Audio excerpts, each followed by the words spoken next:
Nationally, the country faces a shortage of professionals in the fields of science, technology, engineering, and mathematics, also known as STEM. This is a challenge in the Baltimore-Washington region because of the high concentration of STEM businesses and the proximity to government agencies. What is Howard Community College doing to meet this challenge? Find out as we explore STEM in this episode of Pathways.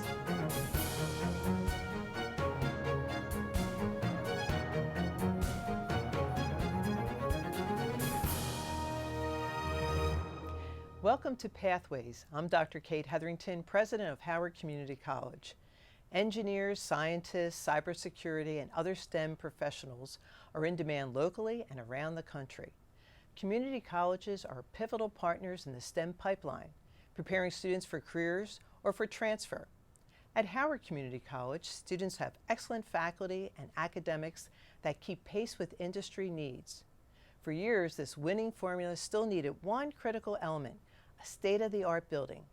Open just in time for summer 2017 classes, the new Science, Engineering, and Technology building will encourage discovery and feature innovative spaces. At 4 stories high, the new Science, Engineering, and Technology building inspires students as soon as they enter the main hallway. A large glass wall showcases the names of world-class scientists throughout history. Further inside, classrooms and laboratory spaces, study areas, and meeting rooms invite students and faculty to collaborate inside and outside of class. We wanted to create a space where students wanted to linger, to meet outside of class, to be together. We have student study rooms for students to just join together in a group and with technology and whiteboards so they can go in there and work together. And then the classrooms and the laboratory spaces are all designed to be interactive and collaborative and to be flexible so that we can change the configurations based on what the instructor's plan is for that particular day. With these new spaces, faculty are transforming how they teach, and students are becoming more involved in their learning. We find that students learn better when they are given an opportunity to take those things and apply them to real problems, the kinds of problems they're going to face in the workforce or in graduate school. One of the other things we're doing is trying to do projects for other departments in the SCT division. So right now we're actually doing a project where we're designing a gyroscopic bike wheel demonstration for a physics professor. In the cybersecurity area, there are dedicated laboratories and workrooms designed to offer students hands-on training. Students will have access to a lot more equipment, servers, switches, routers, and also hardware that they can actually physically work with, which is lacking. And in the industry, that's what they'll need to have. So that will be our advantage over other colleges, is that we'll have access to a lot more hardware for them to work on. Other features of the building are the 2-story engineering build room and the physics drop zone, where students can toss an object from 40 feet and take measurements to calculate velocity at varying levels. So the drop zone, which I think be used by probably mostly physics and engineering, we can use for coefficient of restitution, like bouncing tests or like designing like egg drop tests or things like that. In the engineering lab in particular, it's just a large open space with like a 40-foot ceiling, a garage door so you can drive a vehicle into that space if we wanted to work on an engine. In that big build room, there's also a crane so we can lift up to, I think, 3 tons. Most importantly, the building's classrooms and labs offer students the hands-on learning needed to succeed in today's workforce, as well as the workforce of the future. I have to say that I've always prided our faculty on having a very active laboratory program, a very hands-on laboratory program.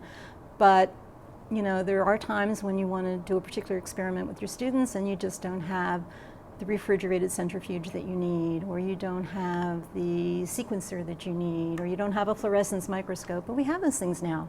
So I just say the sky's the limit. I'm joined now in studio by Patty Turner, Dean of Science, Engineering, and Technology, and Will Strawby, Associate Professor of Biology. Patty, the building is transforming education at the college. Can you explain the difference it's making here at HCC?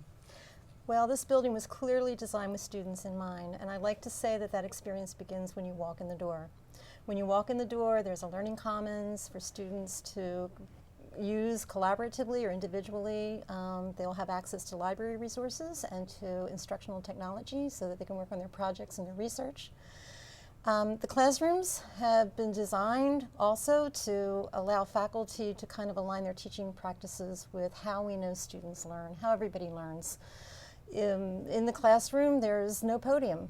You know, unlike what we experienced when we were in school, we all stared at the front of the room. There is no front of the room. The front of the room is everywhere. The classrooms are flexible.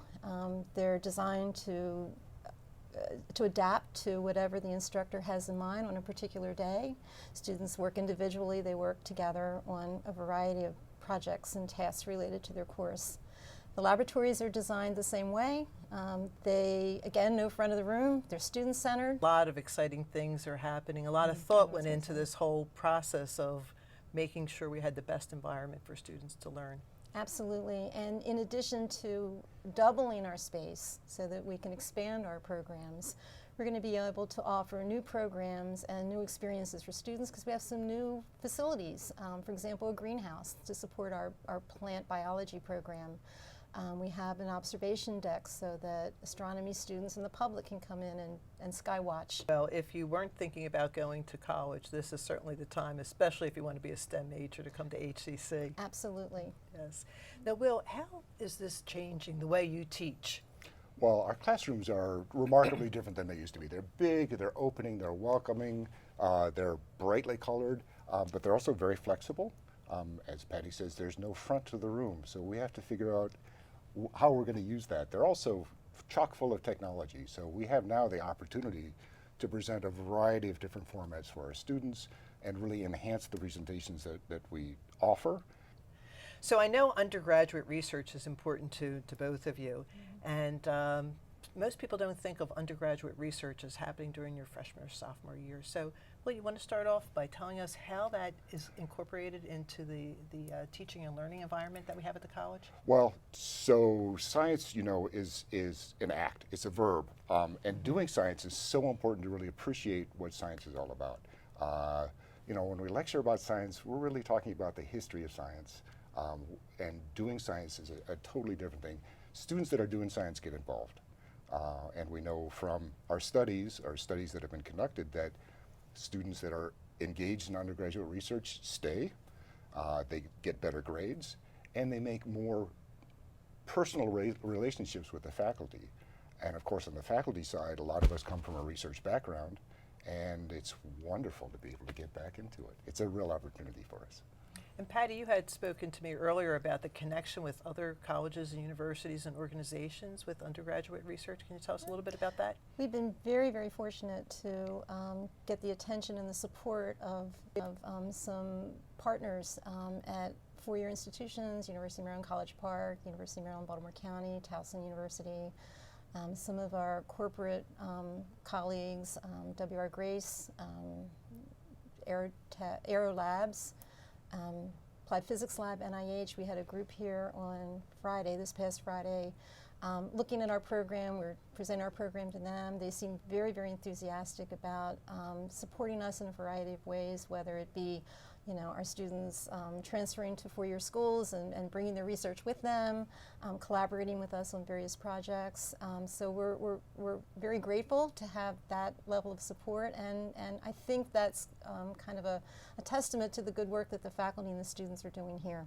You know, our mission is providing pathways to success. And certainly with the good work that you and the rest of the faculty are doing in this wonderful new facility, you can't but be on a pathway to success. So Indeed. I want to thank you both for being here today. Appreciate your time, and thank you for the tremendous contribution that you're making to the students of Howard Community College. Well, thank you for the opportunity. Thank you too, yes. With scholarship support from the National Science Foundation, students are engaging with hands-on research in their first and second years at the college. We'll take a closer look at the research of one student and her faculty mentor.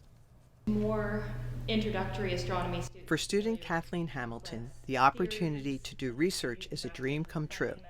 Well, I've always been interested in the sciences. My parents actually met at a talk by Gene Roddenberry, the creator of Star Trek. So some of my earliest memories are watching Star Trek. And as you can see, I really, really want to be a science researcher. Through a National Science Foundation grant, Kathleen paired with Dr. Alex Barr, Assistant Professor of Physics. Students are coming away with sort of very concrete experiences of assessing whether their answer and their process really makes sense, as well as sort of practical skills of computer programming, working in the machine shop, doing literature reviews, how to read a scientific research article, all things that in an internship or in a research experience after they transfer to a four-year college or go to grad school, that is going to give them a leg up.